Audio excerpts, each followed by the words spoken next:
With so many things happening in the world and so much changes and so much diversiveness, right? How do you live wisely? Every day, for example, you go into an environment that may be fighting, quarreling, people retrenchment, this and that. Depending on the environment they are in, it's a lot of pressure if it's in the corporates, the banks. Then we go online, there's cybersecurity issues and all those other issues. Yeah, so everybody is always very tense. Imagine, like for example, you sit there, the whole world is spinning around you. How do you actually live? It's tough. So sometimes it's a lot easier to actually just go to an environment that is quieter. But at times, there is no choice. If you are working for someone, especially.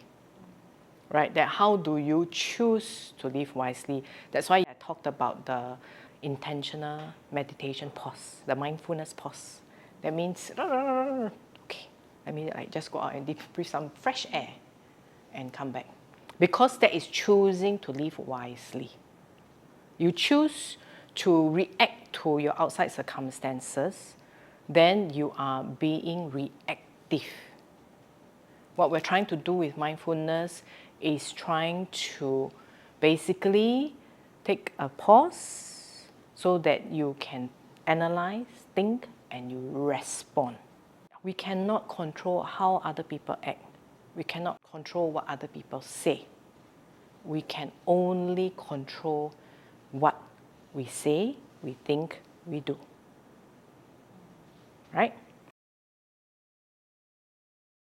So it's universe's way of repeatedly testing you, see when you will burst. So it's still your choice to choose how you will respond, right? Because you cannot control what they say. The thing is, do you want to burst in the first place? You got to ask yourself. It's like a child, right? If they are very spoiled, they want to buy something and you refuse to buy for them. What would they do if they are a very, very spoiled kid? Cry, right? Now, what happens when you give in? Yeah. But what happens if they cry every single day for 1 week? Nothing happened. What do you think they will do? Give up.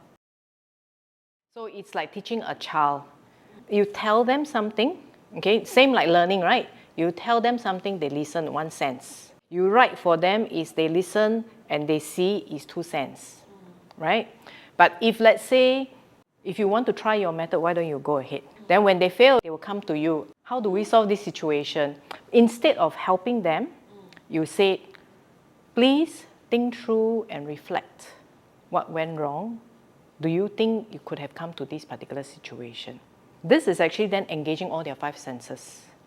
And they will learn from the experience and they will never come back and ask you the same question again. So it's very similar like when we're teaching our child. It's like we have seen it, we have done it. I try and tell you, but the child will refuse to listen. Because they have never experienced it. They don't understand it and they don't remember it. But if they try it, they experience it, then they will remember it and they will know next time what they should be doing.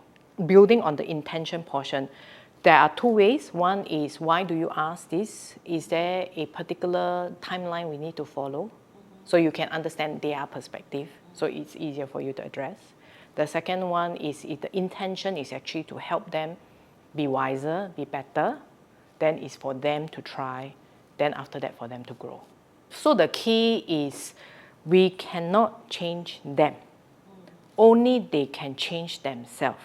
Be it our husband, our children, our colleague, our boss, our mother, our father. All cannot change. Right? The only thing we can do is plant a seed. Like you come and attend this course, whether you will build the abundance mindset, whether you become, how you will react, I cannot control. I am planting seeds. Right? For you to then decide whether you want to water it every single day, practice it every single day, then it grows into a lush plant. Right? So when you take this attitude, it's like an observer, right? Then you don't get so agitated. In period 9, this is really, really going to be testing you all the time. That's why it's very crucial for us to learn to choose how we respond.